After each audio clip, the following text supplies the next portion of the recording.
Assalamualaikum warahmatullahi wabarakatuh. Di sini, saya Alicia Jahwa, perwakilan dari kelompok 2, ingin mempresentasikan observasi pembelajaran IPS. Adapun nama-nama anggota kelompok 2, saya sendiri Alicia Jahwa, kemudian teman saya Paskarina dan juga Yusi Rusmini.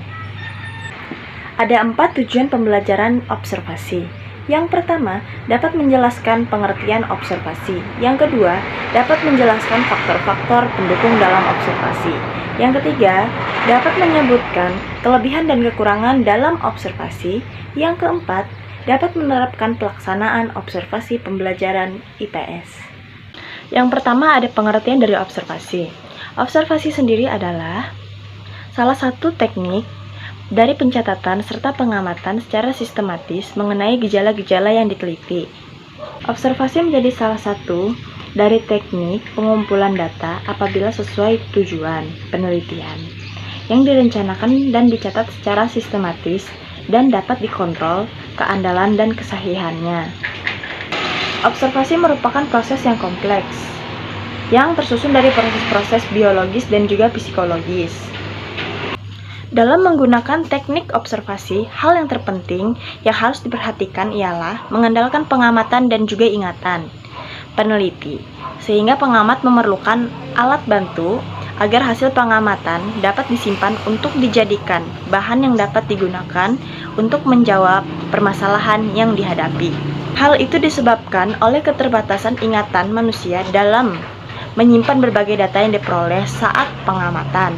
Alat bantu untuk menyimpan data hasil pengamatan, maka pengamat harus menyusun instrumen pengamat atau observasi. Faktor-faktor pendukung dalam observasi. Dalam melakukan pengamatan, seorang observer menggunakan panca indera. Namun, panca indera memiliki kelemahan dan untuk mengatasinya maka perlu dilakukan hal-hal sebagai berikut. Untuk mengatasi kelemahan bersifat biologis, yang pertama, dalam menggunakan kesempatan yang lebih banyak untuk melihat data-data. Yang kedua, dapat menggunakan orang lain untuk turut sebagai pengamat atau observer. Yang ketiga, mengambil data-data sejenis yang lebih banyak. Baik, saya Paskarina akan melanjutkan materi yang selanjutnya, yaitu tentang faktor-faktor pendukung dalam observasi. Di dalam observasi, biasanya diperlukan ingatan terhadap observasi yang telah dilakukan sebelumnya. Mengapa demikian? Karena manusia merupakan salah satu makhluk yang pelupa. Oleh sebab itu, diperlukan catatan-catatan atau checklist dan juga alat-alat elektronik berupa kamera, video, dan sebagainya. Kemudian tingkat kecermatan observasi sangatlah dipengaruhi oleh beberapa faktor. Faktor yang pertama adalah faktor prasangka dan keinginan observer atau orang yang melakukan observasi. Kemudian yang kedua adalah kemampuan panca indera dan ingatan. Dan yang ketiga adalah terbatasnya wilayah pandang, yaitu kecenderungan observer menaruh perhatian dengan membandingkan dengan kejadian lain. Kemudian, kemampuan observer dalam menangkap hubungan sebab akibat, dan juga kemampuan observer menggunakan alat bantu, serta ketelitian pencatatan, dan juga pengertian observer terhadap gejala yang akan diukur. Tentunya di dalam observasi ada kekurangan dan kelebihan observasi. Kita mulai pada yang kelebihannya dulu. Yang pertama adalah banyak aspek perilaku manusia yang dapat diamati. Yang kedua, banyak objek yang dapat diamati pada situasi yang sibuk. Misalkan, interaksi antara siswa dan guru di dalam kelas. Yang ketiga, memungkinkan mencatat hal-hal yang terjadi pada suatu gejala yang ada di lapangan pada saat itu juga. Kekurangannya, yang pertama, jika objek bersifat kompleks, maka sukar untuk diamati. Yang kedua, jika waktu pengamatan pendek akan informasi, maka yang didapat juga kurang.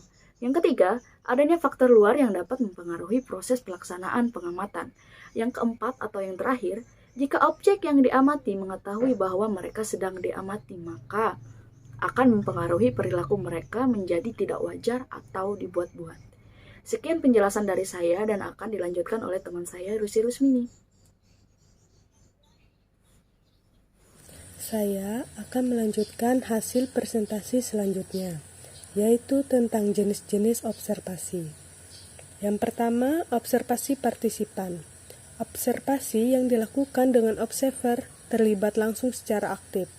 Dalam objek yang diteliti, observasi partisipan ini sangat mungkin sekali dilakukan sendiri oleh pengajar karena lingkungannya sudah secara alami dekat dengan pengajar sehingga objek yang diamati juga akan berperilaku alami.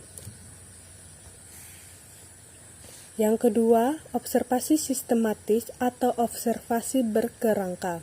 Observasi yang sudah ditentukan terlebih dahulu kerangkanya, kerangka tersebut memuat faktor-faktor yang akan diobservasi menurut kategorinya.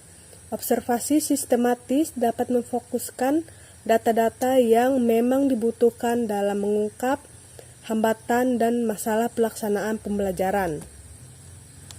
Yang ketiga, observasi eksperimen.